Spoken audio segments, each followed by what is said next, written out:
Little Danny is awake. He's stretching and he's yawning. It's a new day. Good morning. Out of bed he hops and draws each curtain. Danny checks the time just to make quite certain. 7:30 reads the clock. Time to brush my teeth. He brushes all the upper teeth and all the teeth beneath.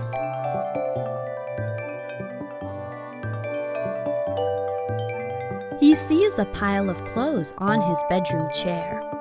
Mom always folds them, leaving them just there. That makes this easy.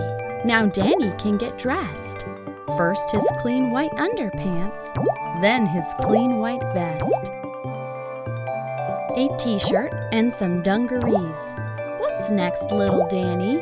He scampers to the kitchen to sit down with Dad and Granny. "Breakfast," says Mom. This is Danny's favorite part. Wow, what a perfect way to get the day off to